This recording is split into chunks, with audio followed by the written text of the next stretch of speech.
part nice.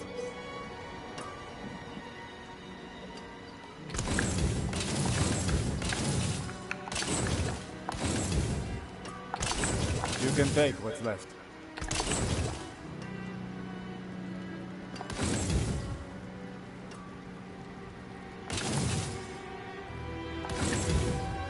That could salvage.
Any more time?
Any more time?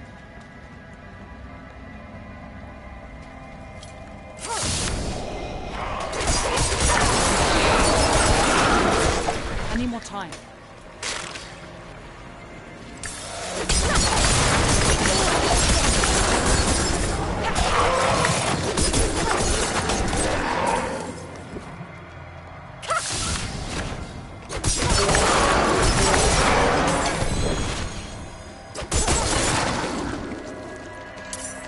I'm not ready yet.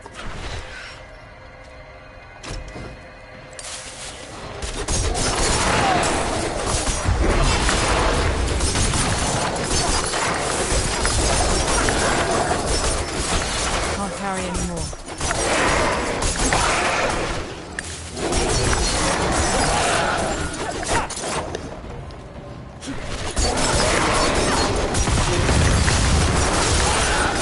Any more time?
not been started for nothing.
You went camping alone. A storm rolled in that you were not expecting. But what really has you unsettled is the faint silhouette standing just outside your tent.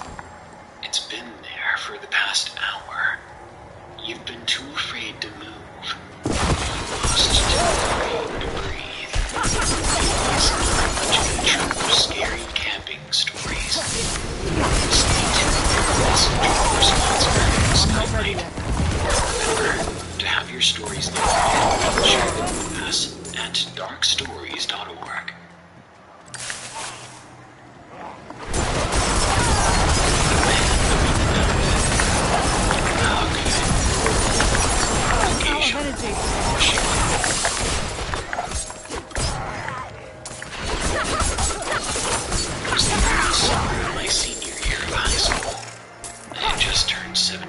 My girlfriend Julie and I had planned a camping trip with some of our friends this spring. We were going to be spending the night on Silverstone Mountain, a short drive of where we all live. We started the day by packing all of our cooking materials into my friend's car.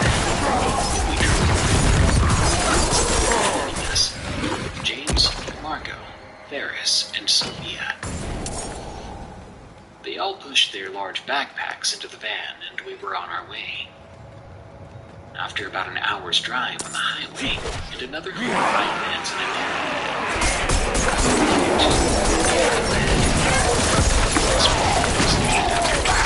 van, which was a little later than we had intended to arrive, due to a much-needed river swim we had taken on the drive up. We quickly started our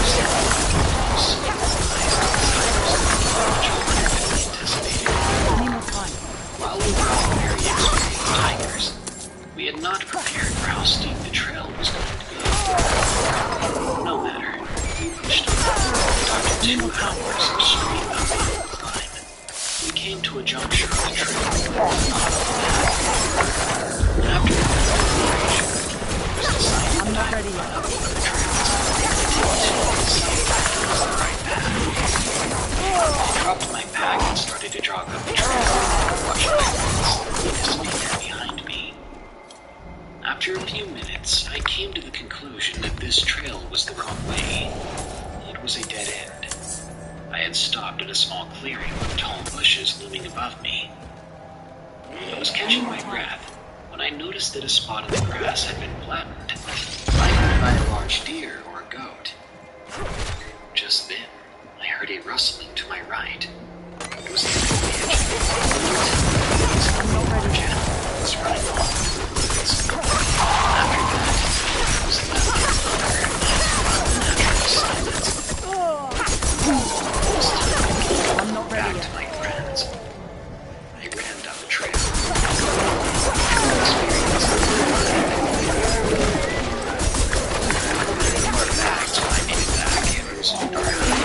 Eventually making it to the top of the mountain around 6 p.m. For an avid hiker, I can say I've seen some extremely beautiful views, but the top of this mountain was the most impressive. It had a 360-degree view of the horizon. I'm not ready yet. Forests stretching as far as the eye could see. The place where we were setting up camp was at the peak of the mountain, surrounded by sheer rocky drops. Since we saw the sun slowly creeping towards the horizon, we put up our tents and hammocks. After a period of time, there it seemed to James, Sophia, Ferris, and Margot moved off the slow joint at the cliff edge. Julie and I had decided to stay sober the full trip. We wanted to fully experience everything here. When the sun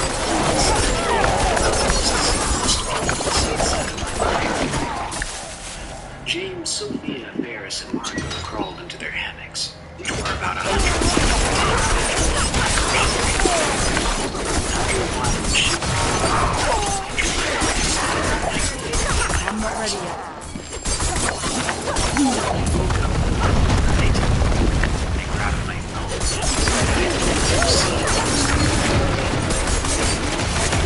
I'm not ready yet.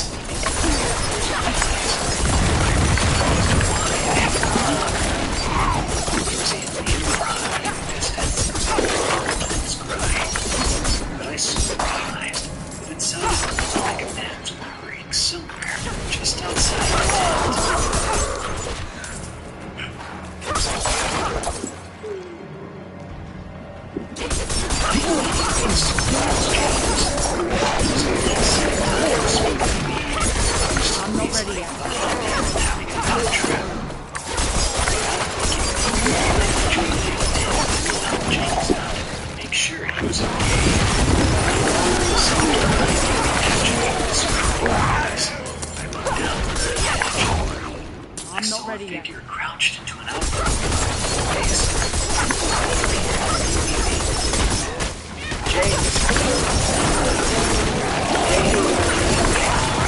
Any more time? Still assuming it was him, there was no reply. Then I decided to do something that I wish I never had.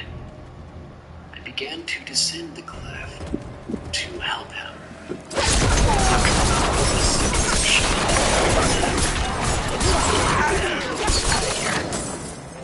I noticed that James was not wearing his clothes. I continued. He slowly looked up towards me.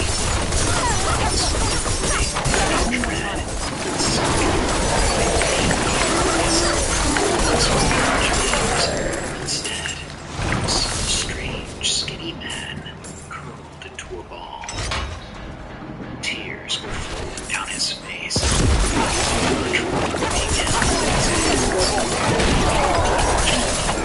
As he raised the rock with his right hand and quickly brought it down onto his left hand, I'm not ready yet. smashing his fingers. Without even pain, but he continued to do it, more and more destroying his hand. It was vintage, so show me what he had done. I had already risen up. Feet in front of me. He took a short crouched step towards me. His hand. I began to climb back up the cliff in a panic, kicking rocks and dirt down behind me. Another painful groan was released from the man's mouth. I looked back to see the man who was now uninterested in me, continuing to smash his hand to bits. With that, I reached the top of the cliff and yelled for everyone to wake up. I ran towards where everyone was and told them that there was some crazy man on the mountain with us, that we needed to leave. They must have seen the look in my eye, because they knew I was not joking. We all began to quickly pack our things, when we all began to hear the animalistic screams of pain. Followed by the sounds of rocks tumbling down the mountain. With that, we grabbed our bags and ran down the trail, leaving our hammocks and tent behind. No one spoke on the hike down, and every so often, we could hear his cries in the distance. As we descended down the steep trail, after an hour, we could no longer hear the cries, but still, none of us spoke. Eventually, we got to our van and discovered the left rear window had been completely shattered, with bits of glass hanging off. We quickly piled into the car and drove off, where I recounted to all of them what had happened on the cliff. Despite how disturbed we all were, we all felt lucky to be alive, and eventually started making some jokes about how ridiculous it was. Once we had cell phone service, I called the police and told them what had happened. To my surprise, they took the case very seriously. They did not find a man on that mountain, but they did find a great deal of blood on the cliff face, the very same spot where the man had been. It is now 2 years later. We all are planning on camping up on the mountain again to prove that we can do it. Despite the excitement that is going along with it, I can't help but feel that this is a very bad idea. Now, a quick word from our sponsor, Skylight. Mother's Day is coming up fast, and if you're human, and not some skinwalker in disguise, then finding a decent gift can be quite the struggle. Luckily, there's one super cool gift that moms from all over are calling the best gift ever. It's the Skylight, a digital photo frame you can email photos to anytime and anywhere. It sets up in 60 seconds. Adding new photos to it is as quick as sending an email. Just attach and email the photo you want your mom to see, and it'll pop up on her skylight in seconds. It looks like a real photo frame. It has a beautiful 10-inch touchscreen, so you can swipe through photos at will. She can even press the heart button to let you know that she loved your photo, making it interactive and intimate. If you don't like Skylight, you can get a full refund too. But it's the most personal gift that your loved ones would cherish. Skylight sent us a frame to test out, and it's pretty awesome. We filled it full of photos of our fur babies.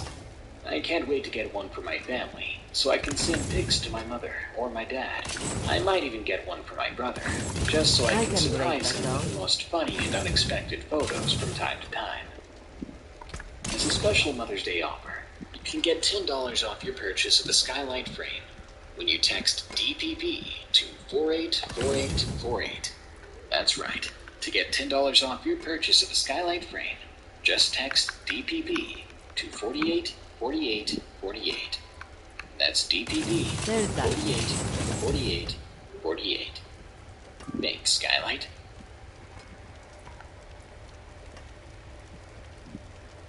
Camp Kismet Climber. From The Woodsman. Still use these. Location, Ohio. Being a Boy Scout was a huge part of growing up for me.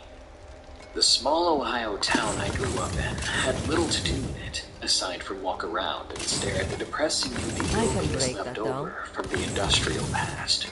Among a few other local organizations, there was a scout troop. Don't ruin all that work. I spent a lot of time with that troop, hiking around the dreary local parks, helping the canned food drives, and other things like that.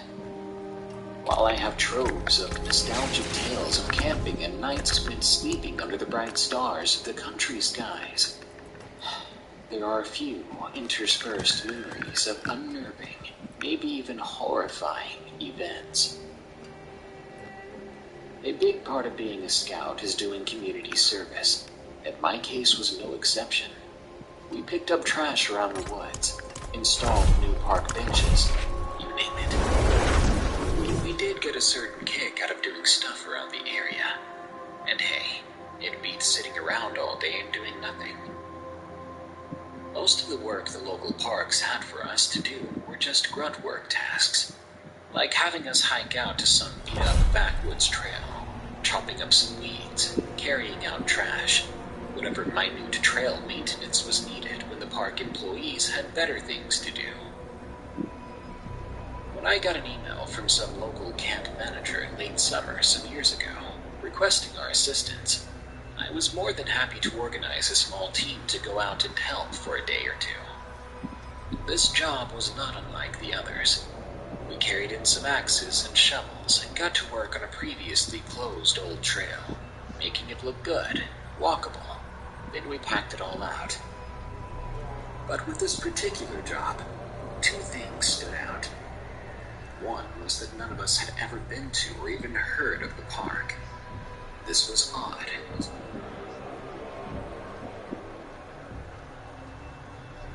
Is a little town called Hartford, Wisconsin. Downtown, they have the biggest automobile museum in all of Wisconsin. They also have a bowling alley called Dave's Lanes, which sells cheap beer and the best frozen pizza in town. Around the corner from the museum and Dave's Lanes are two other very popular local spots. One is called Scoop DeVille, which is an ice cream parlor that's themed like it's the 1950s, and they specialize in raspberry sundaes. And the other popular spot is called the Mine Shaft. It's a big family-friendly restaurant that offers comfort food and arcade games. On warmer days, you can find residents of Hartford out on the many walking trails of Woodlawn and Willowbrook, which are two big, very well-maintained parks that are right outside the downtown area. And on virtually any day, whether it's warm or cold, you can find Hartford residents packed into the Shower Arts Center, which is a local theater, to watch the local theater group perform. But none of these attractions are why anybody knows about Hartford, Wisconsin. The reason we know about Hartford, Wisconsin is because of Jesse Blodgett. Jesse Blodgett was a miracle. She was born just outside of Atlanta, Georgia in 1994 to her loving parents, Buck and Joy Blodgett. And Buck and Joy, for the longest time, they couldn't have kids. In fact, they were kind of adjusting to their reality that they would not be able to have biological children when Joy discovered she was pregnant. The couple couldn't believe it. It was like the most incredible thing that either of them had ever experienced.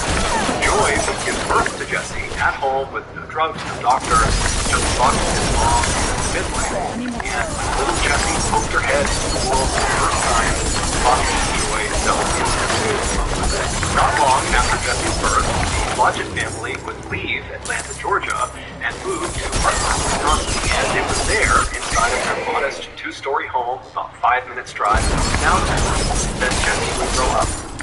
Also inside of that modest two-story home, where many years later, Jessie would come face-to-face with a monster. Jessie was always someone the other kids looked up to. She was a brilliant musician. She could sing, and she could play the piano and the violin.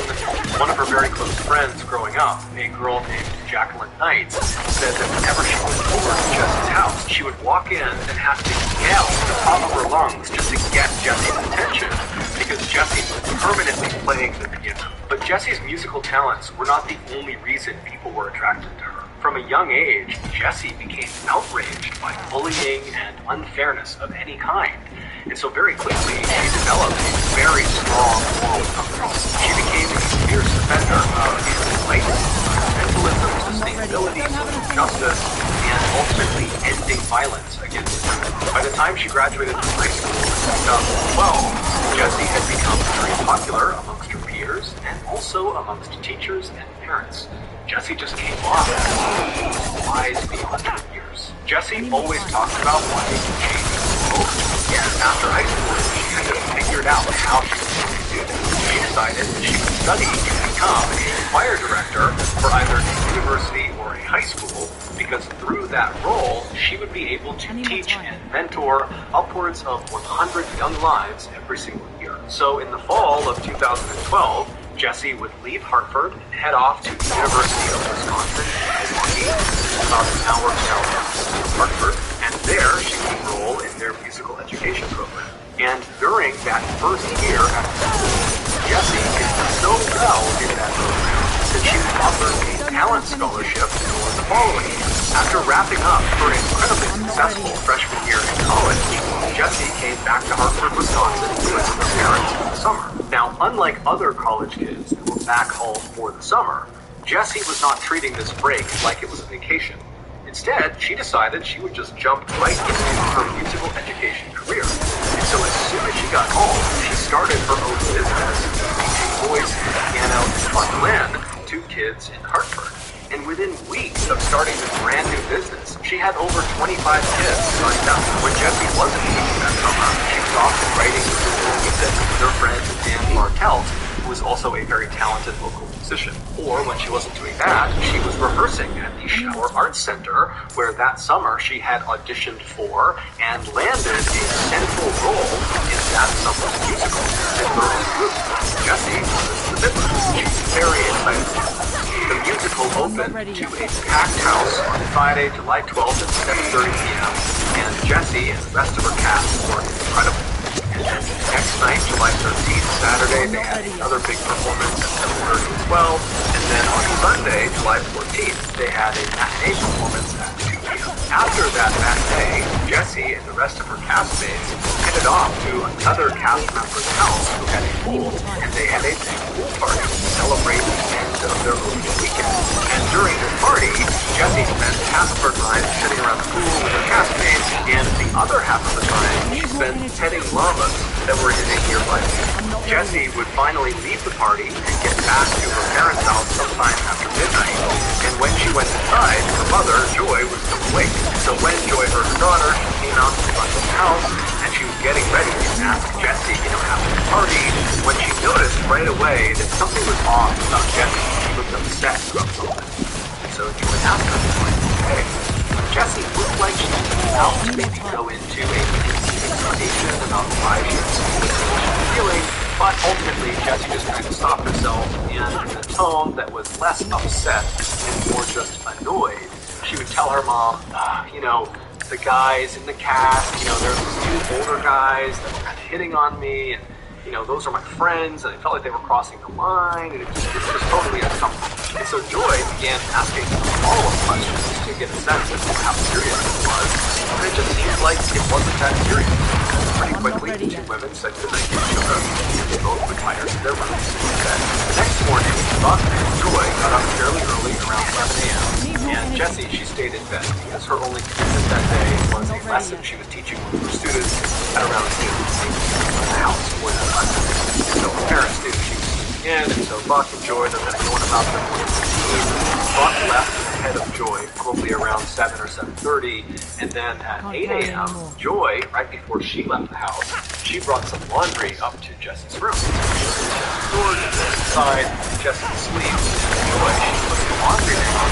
She considers going over and waking her daughter up just to say good morning and goodbye, but she thought to herself, Jessie never gets to she's always got something going on, and so I'll let her sleep. So Joy just quietly left the room, she shut the door behind her, and she headed off to work. And around noon, Joy would leave her office and head back home for her lunch break. And so when she walked into her home, she was expecting to see Jessie awake, because Jessie had one of her students tonight. But when she walked inside, the house was silent. Jessie was not downstairs. She apparently was not awake. And Joy had seen her car out in the driveway, so she knew she hadn't left. And so kind of annoyed, Joy walked to the foot of the stairs and she yelled upstairs for Jessie to wake up. And Joy left some later, just walking After a little while, as she's finishing making her lunch, Joy hears a knock on the front door. And now at this point, Joy is really annoyed because Jessie has still not made a sound. She has not come downstairs. And so Joy, she goes over to the front door, she opens it up, and sure enough, it's Jessie's student. She asks the student to come inside and wait for a minute. And then Joy hustles up the stairs. She goes right over to Jessie's bedroom. She opens the door up. Jessie's still in bed. And so Joy runs over to her to jostle her awake. But as soon as she is standing right above the bed, right over her daughter, and she has a clear look down at her daughter's face, she freezes. Moments later, she recalls nothing.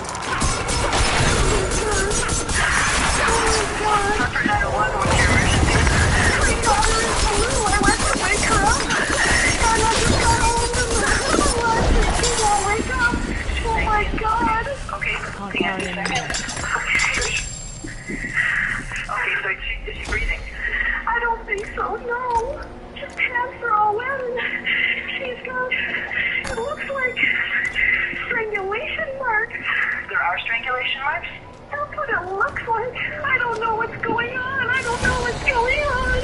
Joy would gently pull her daughter out of the bed, lay her down on the ground. She would put a pillow underneath her head, and she would begin doing chest compressions to try to save her daughter's life. But it was already too late. When police and paramedics arrived moments later, they came to the bedroom, and they quickly determined that Jessie was deceased. When police looked at Jessie's body, they too saw the marks on her neck that her mother had referenced on the 911 call. And they also saw the same ligature marks on her left wrist and also on her ankles. As a result of these findings, the police on the scene quickly concluded that this was not a naturally occurring death, this was not a suicide, this was a homicide. And so, as gently as they could, the police ushered Joy out of her daughter's bedroom and led her downstairs, because at this point, her daughter's bedroom Let's go salvage.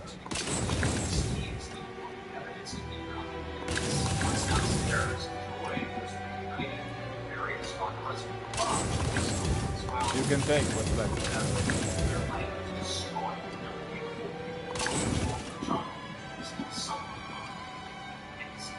During the search of Jessie's bedroom and also the Luncheon House at large, the police were not able to find cord or rope ligatures that could have been used to strangle Jessie to death. The police also noted that there was no sign of forced entry anywhere in the house, and it appeared nothing in the house was stolen. And so quickly, the lead Hartford police detective named Richard Wiggins began operating under the assumption that the killer In the park, nice. targeted Jessie. They would have known where she was in the house, they went in the house, straight from her, killed her. When Detective Wiggins spoke to Buck and Joy, You can take what's left. So he asked them if they had any idea. And at first, the parents said no, no idea. But after some prodding, Ron would say, well, recently there were some treatment cutters cutting limbs right outside of Jesse's bedroom window. And so maybe they did, and they saw a teenage girl who was all alone, and they came in and attacked her. And Ron also said that in addition to teaching music, that summer, Jesse had picked up a few hours working at a restaurant on the road. And recently, she had come into conflict with one of her co-workers who began acting very inappropriately with her. He basically walked past Jesse and intentionally bumped into her and just get inside of her personal space. And this co-worker was aware of the fact that Jesse was really upset and had already told her family. And so perhaps this co-worker was disgruntled and was seeking revenge. Also, Joy would point out to the detective that the night before, when Jessie came home, she had seemed really upset about something. She had said it was about these two guys that were hitting on her at the party and made her uncomfortable, but Joy and Jessie didn't really get into it. So there was something obviously on her mind the night that she was killed. Following this discussion, Detective Thickens would go out and track down those tree trimmers.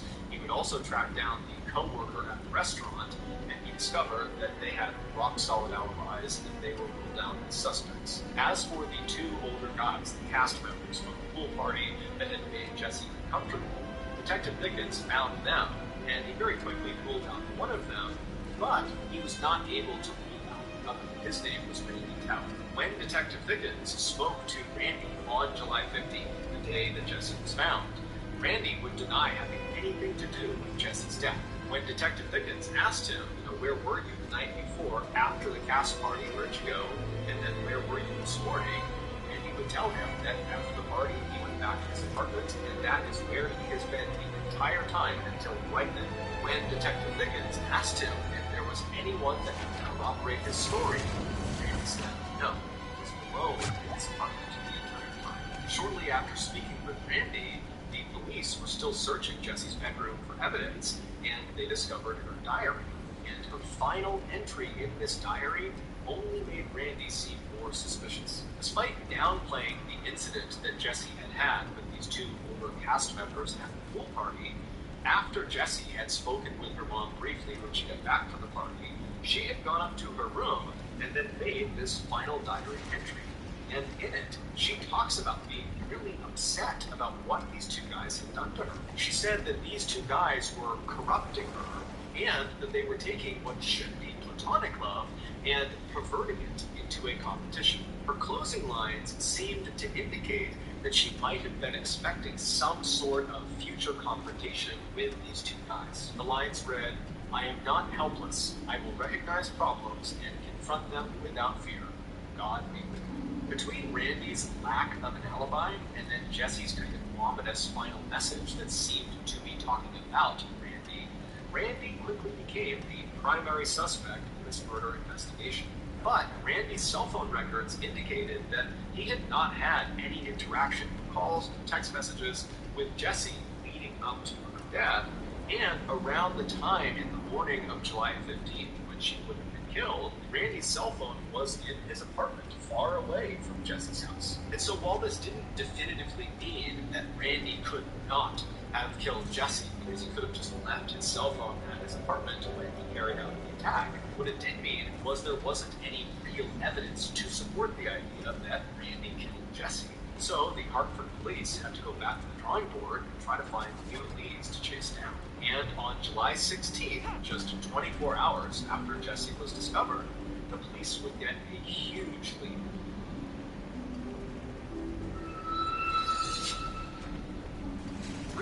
Before Jesse was killed, a young woman about the same age as Jesse, named Melissa Richards, decided to take her dog for a walk in a park in Richfield, Wisconsin, which is a small town about 10 miles southeast of Hartford. When Melissa pulled her car into the dirt parking lot that connected to the walking trail she intended to go on, she noticed there was only one other car parked in the spot, and it was immediately on her left, pointed nose away from the entrance. This blue minivan. So as she's driving in, she looked over at it and she noticed the driver had their legs poking out of the driver's side window as if they were laying down across the front seats. And so this didn't really matter to Melissa, but she definitely took note of this person in this van. So she drives past the blue van on her left. She drives all the way across to the other side of the lot. She parks her car, she hops out, she gets her little dog Remy out of the car, and then she walks away from the parking lot and heads onto the walking trail into the woods. The trail that she was walking on was basically a big loop that ended at the entrance to the dirt parking lot. So when she was done with her walk, she would be walking directly across the entire parking lot, which would mean she would be walking on foot past that blue minivan if it was still there when she was done. So Melissa does a 30-minute loop. She gets all the way around and she reaches the entrance to the parking lot, and she sees the blue minivan is still parked where it was, except the driver no longer has their feet poking out of the window. Now she can't see if there's anybody in the van at all. So Melissa, again, she's not really thinking about this. It's crossing her mind, but she's not on edge about this van. And so she lets go of the leash of Remy. Remy starts running to the car. Melissa pulls out her key fob and she opens up the trunk to the car. And so Remy runs over and leaps into the car. And then Melissa just continues to walk across the lot towards her vehicle. And when Melissa walks just far enough that she is past the blue minivan, she turns to look at it and she sees the person who had been sticking their legs out the window, the driver, is now sitting in the passenger seat of the blue minivan. The door is open and this person is sitting there staring at Melissa. And so Melissa, she makes quick eye contact with this person and immediately averts her gaze. She doesn't want to be rude, and she just keeps on walking towards her vehicle. But again, she's not worried about what's happening with this van. She's just aware of this person in this van. But after averting her gaze, she hears the sound of someone running towards her from behind. And so she whips her head around and she sees the same person who was sitting in the passenger seat, the driver of this van, has run up to her. And as soon as she turned around to face this person, they came to a complete stop. They were just staring directly at Melissa, only about 10 feet apart. And Melissa kind of reflexively said, "Oh, you scared me." And then Melissa just turned her back on this person and continued walking towards her vehicle. And after taking only a couple of steps, once again, she heard the sound of this person behind her start running towards her. Immediately, she moves her head around again, and again, this person comes to an abrupt stop as soon as Melissa's looking at them. Except now Melissa knows something's not right. And, worst of all, she looks down, and in this person's right hand, by their hip, is a knife. A split second later, this person charges Melissa, they tackle Melissa to the ground. Melissa smashes down onto her stomach, she's pinned on her stomach. And this person, they attempt to stab Melissa, but Melissa fights back like mad. She turns over and she grabs the blade of the knife, and she wrestles it away from her attacker, and she pulls the knife under her body, and she puts it under all of her weight. And the attacker is so surprised that this has happened. They actually stop for a second. People are kind of reaching down and trying to yank the knife out from underneath Melissa, but Melissa is not.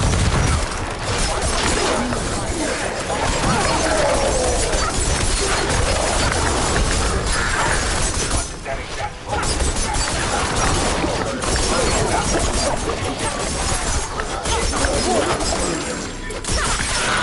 She's got the knife in her hand. She has her completely ruined. Inside,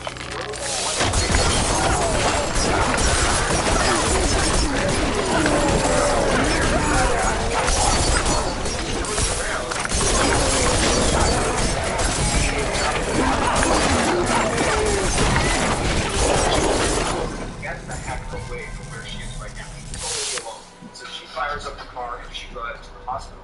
After getting 15 stitches to repair the 3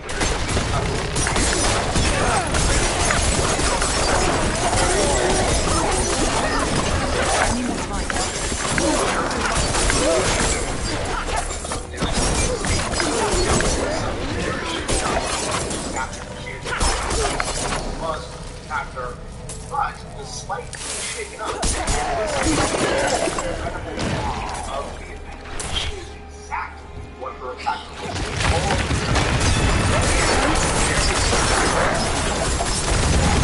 I'm not ready yet.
carrying too much. After I ran the plates, nothing came up, so I kind of just forgot about it. But now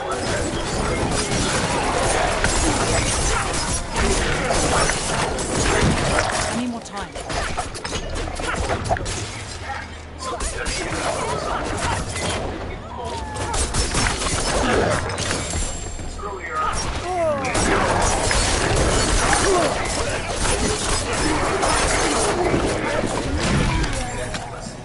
I'm not ready yet. So briefly, Detective Flossing and the deputy in a coincidence that a very similar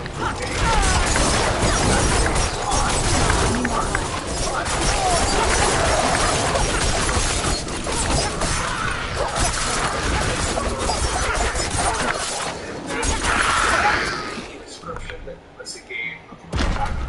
And so on the afternoon of July 16th, so the day after Jesse was killed, Detective Flossing tracks down the phone number of the relative who looks exactly like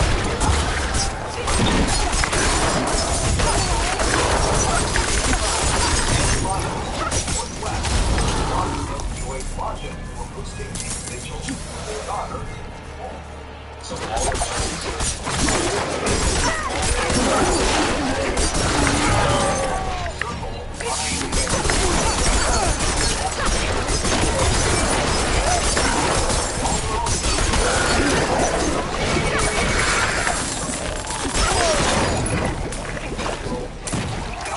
very close friend Jesse's and it was spent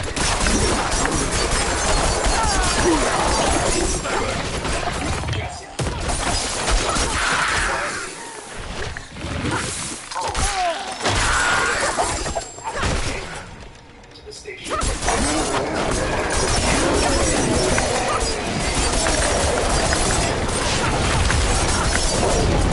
I'm not ready yet.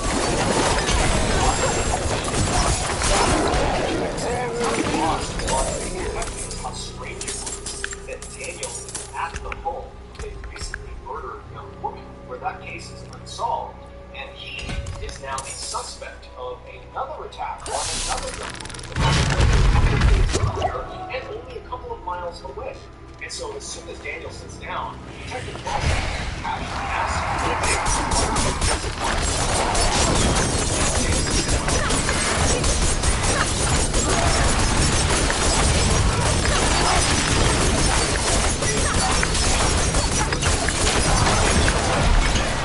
Can't carry anymore. and the other detective noticed that there were cuts on his hands. And so they kind of cut him off and they asked Daniel, how'd you get these cuts on your hands? And Daniel was very quick to say, well, I got them at work. A screw that had jutted out and cut my hands. I moved inventory around in a back room of an engineering company, that's my job, and I just cut my hand to work. And so at that point, the police began really asking very pointed questions about exactly how he hurt his hands and what exactly did he do with his job. And at some point, when it just seemed like there was something off about the story about how he hurt himself, one of the detectives just says to Daniel, if I were to call your employer, this engineering company, would they say you, Daniel, are currently employed with them? Daniel, he kind of paused for a minute and said, no, I actually lost my job several weeks ago. And so now the detectives knew he had to be lying about how he cut his hand, because he's just told them that he hurt him at work recently, but wasn't employed recently. And so Detective Fossey kind of leans in and says, Daniel, so how do you really hurt? What's left, you ask? Daniel begins talking about how he cut and cooked. And Detective Fossey is like, Daniel, nobody lied about cutting their hand and cooking. So why don't you just tell us the truth? And amazingly, Daniel wouldn't. He would admit after some serious pressure that he hurt himself attacking Melissa Richards. He told detectives that after he lost his job a few weeks earlier, he didn't want his parents to know he had lost his job, so he could just continue early and leaving. What's still got some good in it? And acting like he didn't work all day, but in reality, all he was doing was driving around town and sometimes going to parks and sitting in parking spots and parks. And so on July 12th, the day that Melissa was attacked, that's exactly what Daniel Better than starting from nothing. Work by sitting in that parking space that Ron and Rich built. And at some point, he saw Melissa and decided to just attack her. He told the activists What's left, you ask? that he become overwhelmed, politics, now he's lost his job, so crying, he's just feeling scared, like he's not inspired. And so he wanted something else to feel sleepy too, and so that's why he said he interacted with us. But despite the vicious, violent thought. Better than starting from nothing.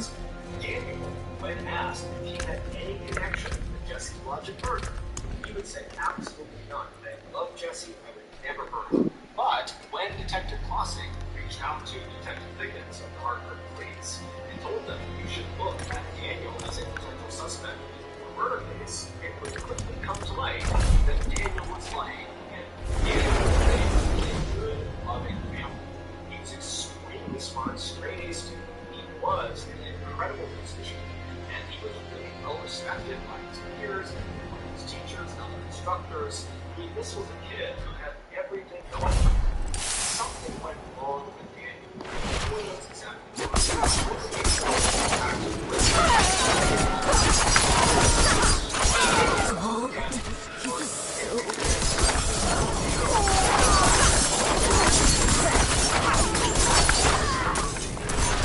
I'm not ready yet.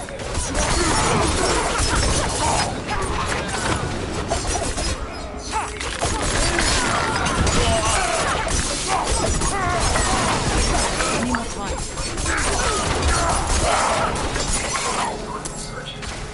Discovered this one particular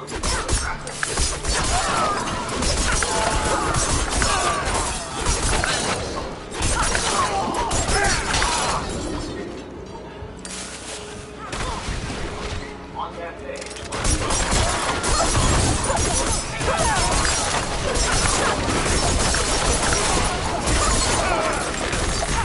Any more time?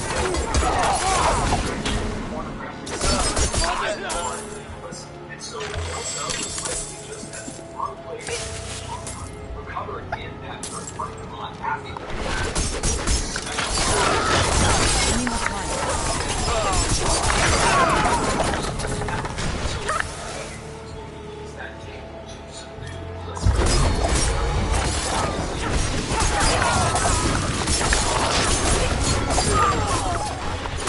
Any more time?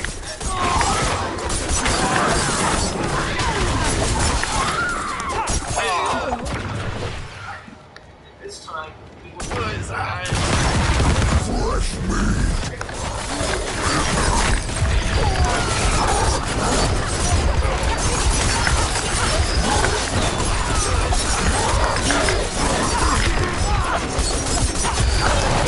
I'm not ready yet.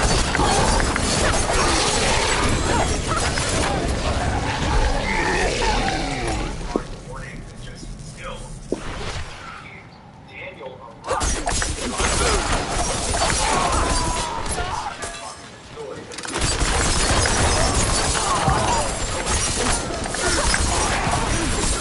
I'm not ready yet. Sleeping, but Daniel entered the house. When he went inside,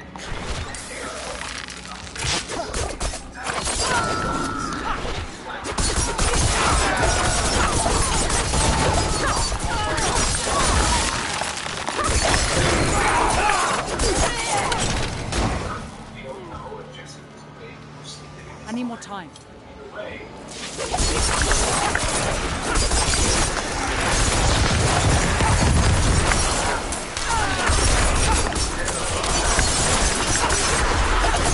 I need more time.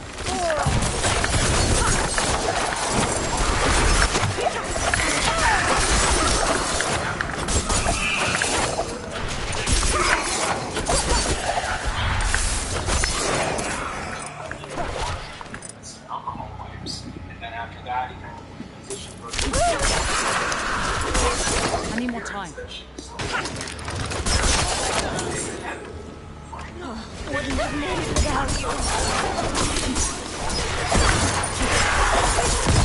I'm not ready yet.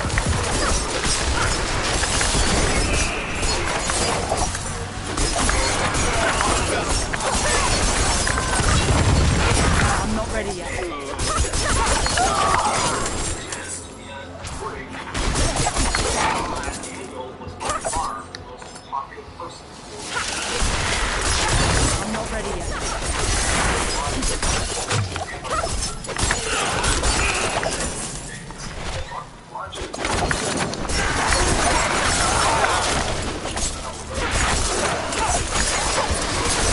I need more time.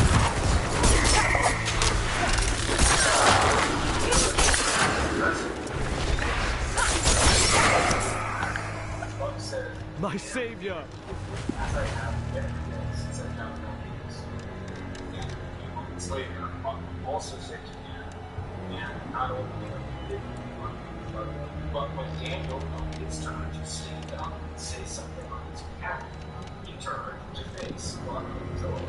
Looking right at him, he would tell them that he's innocent and that he doesn't have any answers for them because he didn't know it and his consciences.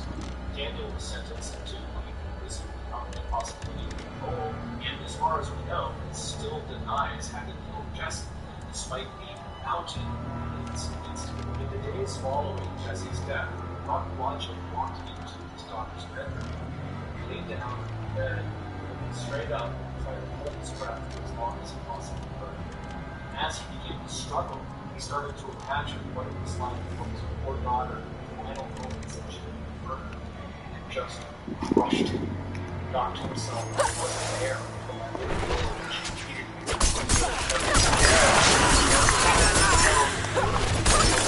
For the rest of his life, I'm not ready yet.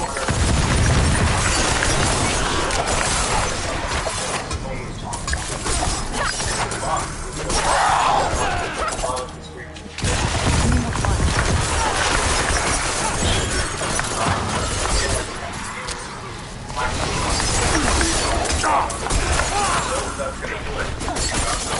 Today's episode, and you haven't done this already, My savior! and offer to pay them in beer and pizza. They accept, and the move is complete. Only serve rules and ale sugar pizza.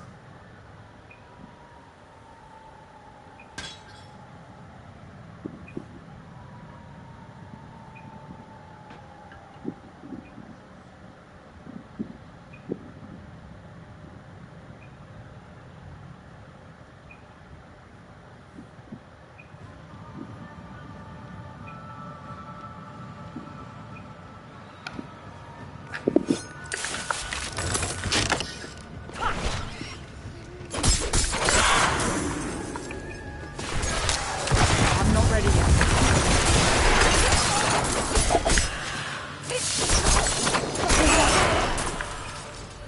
Bless you. I need more time.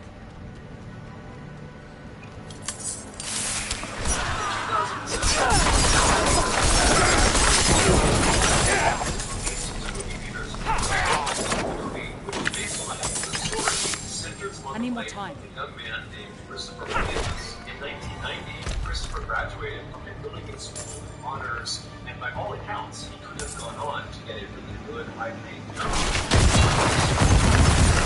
I'm not ready yet. Gave away all of his possessions.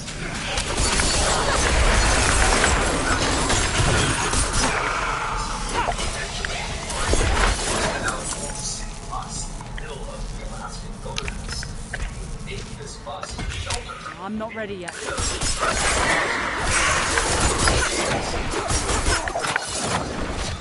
While Christopher's story is obviously My savior. wild, it focuses on Christopher's unrelenting spirit and his I need more constant time. drive towards being towards freedom. And so at the end of the story, the audience is left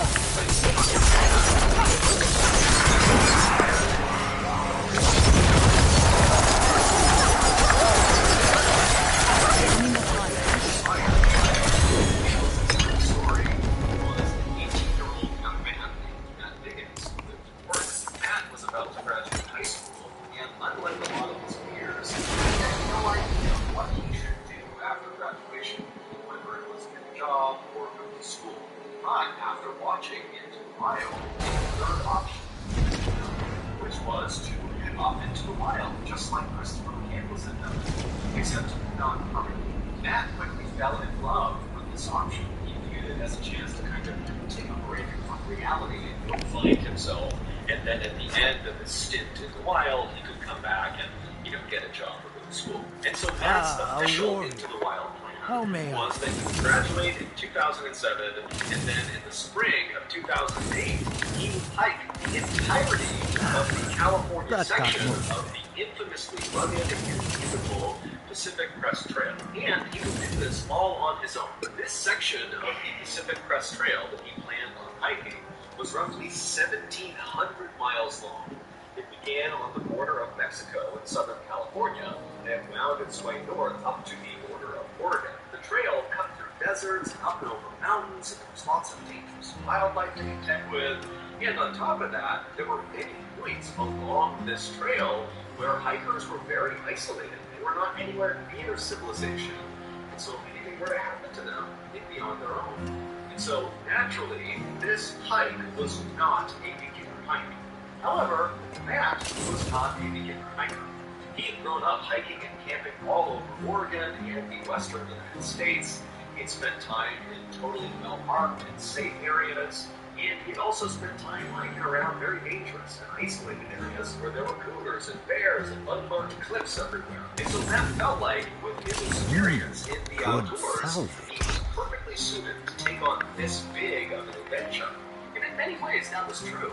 However, something was going to happen to him while he was out on the Pacific Crest Trail that no amount of hiking or camping experience could have prepared him. So Matt graduated from high school in 2007, and in keeping with his plan, in the spring of 2008, he packed up his stuff, he headed to the airport, and he flew south to Southern California.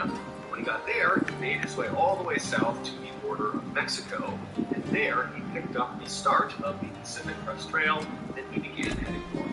For the first few weeks of his hike, Matt would spend the entire day hiking as far as his body would allow him, and then at night, when it got too dark or when he got too tired, he would just set up his campsite right off the edge of the trail, and then after a quick bite to eat, he'd climb inside of his tent and he'd go to sleep.